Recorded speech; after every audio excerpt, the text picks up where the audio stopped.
আসসালামু আলাইকুম। সবাইকে আমার চ্যানেলে স্বাগতম জানাই। তোমরা সবাই কেমন আছো? আমি আজকে নিয়ে এসেছি তিলের নাড়ু রেসিপি।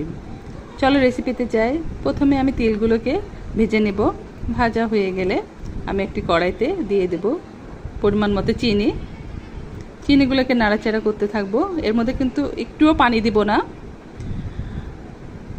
চিনিগুলো যখন গলতে শুরু করবে ধীরে ধীরে, তখন এগুলো আরও নাড়তে থাকবো। জালের পরিমাণ বাড়িয়ে দিব। দেখো চিনিগুলো গলতে শুরু করেছে। চিনিগুলো সম্পূর্ণ গলে যাবে, আমরা গলে যাওয়া পর্যন্ত যায়। আমি তিলগুলো ঢেলে দিলাম।